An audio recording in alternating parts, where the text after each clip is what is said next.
भगवत गीता एक बहुत ही अलौकिक विचित्र ग्रंथ है। इसमें साधक के लिए उपयोगी पूरी सामग्री मिलती है, चाहे वह किसी भी देश का, किसी भी वेश का, किसी भी समुदाय का, किसी भी संप्रदाय का, किसी भी वर्ण का, किसी भी आश्रम का कोई व्यक्ति क्यों न हो। इसका कारण यह है कि इसमें किसी समुदाय विशेष की निंदा या प्रशंसा नहीं है, प्रत्युत है वास्तविक तत्व का ही वर्णन है। वास्तविक तत्व यानी परमात्मा वह है जो परिवर्तनशील प्रकृति और प्रकृति जन्य पदार्थों से सर्वथा अतीत और संपूर्ण देश, काल, वस्तु, व्यक्ति, परिस्थिति आदि में नित्य निरंतर एक रस एक रूप रहने वाला है। जो मनुष्य जहाँ है और जैसा है, वास्तविक तत्व वहाँ वैसा ही पूर्ण रूप से विद्यमान है, यानी भगवान वहाँ पूर्ण रूप से विद्यमान है। परंतु परिवर्तनशील प्रकृति जन्य वस्तु व्यक्तियों में राग द्वेष के कारण उसका अनुभव नहीं होता। सर्वथा राग द्वेष रहित होने पर उसका स्वतः अनुभव हो जाता है।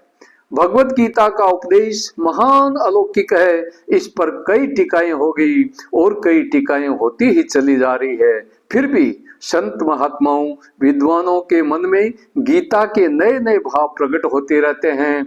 इस गंभीर ग्रंथ पर कितना ही विचार किया जाए तो भी इसका कोई पार नहीं पा सकता। इसमें जैसे जैसे गहरे उतरते जाते हैं, वैसे ही वैसे इसमें से गहरी बातें मिलती चली जाती हैं।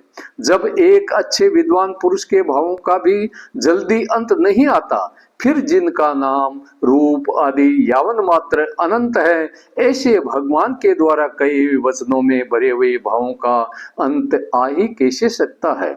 इस छोटे से ग्रंथ में इतनी विलक्षणता है कि अपना वास्तविक कल्याण चाहने वाला किसी भी वर्ण, आश्रम, देश, संप्रदाय, मत आदि का कोई भी मनुष्य क्यों न हो, इस ग्रंथ को पढ़ते ही इसमें आकृष्ट हो जाता है। अगर मनुष्य इस ग्रंथ का थोड़ा सा भी पठन पाठन करे तो उसको अपने उद्धार के लिए बहुत ही संतोषजनक उपाय मिलते हैं।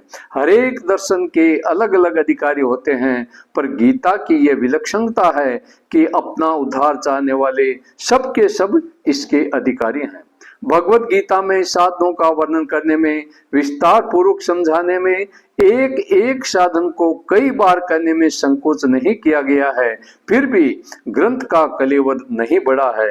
ऐसा संक्षेप में विस्तार पूर्वक यथार्थ और पूरी बात बताने वाला दूसरा कोई ग्रंथ नहीं दिखता। अपने कल्याण की उत्कंठ अभिलाषा वाला मनुष्य हर एक परिस्थिति में परमात्म तत्व को प्राप्त कर सकता है।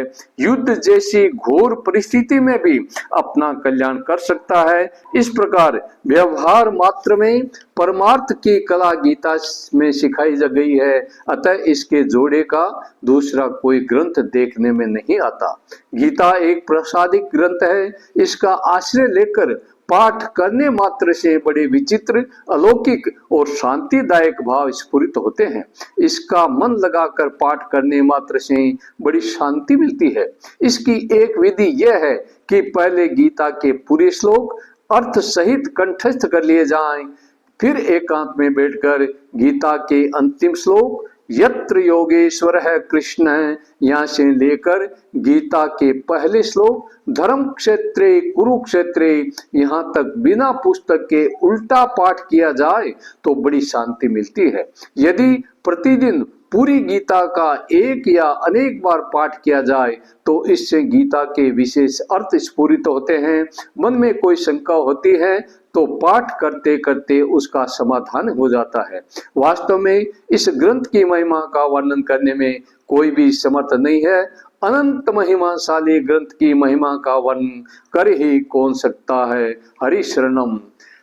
ब्रह्मलीन संत श्री रामसुखदास जी महाराज की साधक संजीवनी पुस्तक से साभार।